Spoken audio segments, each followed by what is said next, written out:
Si on ne s'entend pas, je tiens d'abord à souligner le fait que je suis contre ce qu'on appelle l'heure africaine. Moi, quand on me dit 10 heures, je suis là à 10 heures. Parce que je pense que c'est quand nous allons respecter l'heure que nous allons avancer. D'être derrière tout le monde, c'est parce que l'Afrique a mis l'heure africaine. Et j'ai horreur de l'heure africaine. Malgré la pluie, je suis debout 8 heures, car le monde appartient à ceux qui s'éveillent tôt et se couchent tard. Vous dormez, pendant que vous dormez, les autres s'occupent de vous. La jeunesse. Comme le titre l'indique, la jeunesse c'est l'espérance de la société. Comment peut-on être l'espérance de la société quand vous passez votre temps à parler de l'heure africaine et passer votre temps à autre chose?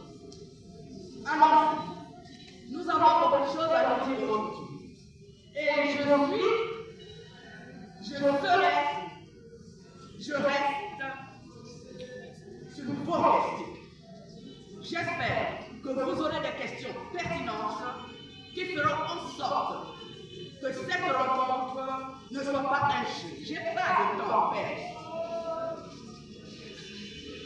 Apprenez à connaître la reine. Quand je me déplace, c'est parce que je pense que nous tous, nous gagnerons de cette rencontre. La jeunesse africaine. Parce que les jeunes sont souvent cités dans des mythes négatifs. Les jeunes sont paresseux. Les jeunes ne savent rien faire. Les jeunes sont très assistés. Il faut arrêter.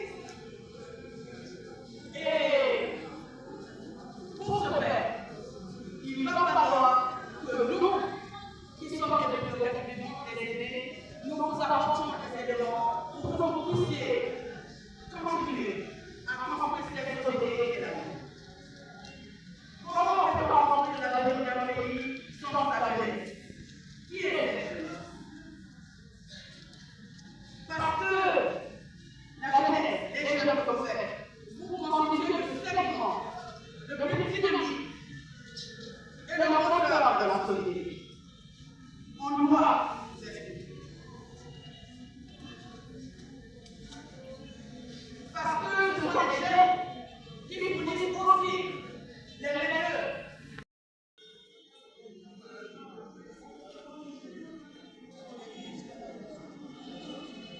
La jeunesse africaine ne veut pas plus en être. Parce que cette jeunesse a non seulement la majesté, la jeunesse imagine. Je vais poser la question sur comment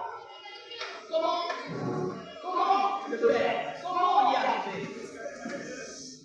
Les jeunes, ne mettez pas votre avenir entre ceux qui vont vous détruire cet avenir. Votre avenir vous appartient. Mais pour que cet avenir vous appartienne, il faut que vous réfléchissiez comment construire cet avenir. Comme je l'ai dit tantôt, la politique n'est pas un métier. Il y a des métiers pour lesquels vous pouvez vous former. Il y a sûrement des métiers administratifs. Il y a d'autres sûrement qui s'imaginent à être des médecins demain, des professeurs d'enseignement, pourquoi pas, qui pensent à devenir des pilotes, qui pensent à devenir tout ce que vous voulez. Il y a des métiers de main. Il y a ceux qui pourront être des charpentiers, des maçons, Attendez les jeunes, il n'y a pas de sot métier. Vous savez, quand vous arrivez en Europe par exemple, ce que l'on appelle des ébouilleurs, vous allez voir tous ces jeunes qui s'imaginent aller en Europe où c'est l'Eldorado, quand vous les voyez dans beaucoup de travaux là où ils sont, dans quels travaux ils sont? Souvent ce sont des éboueurs. Souvent ce sont des femmes de ménage. Souvent ce sont des gens de service. Souvent sommet.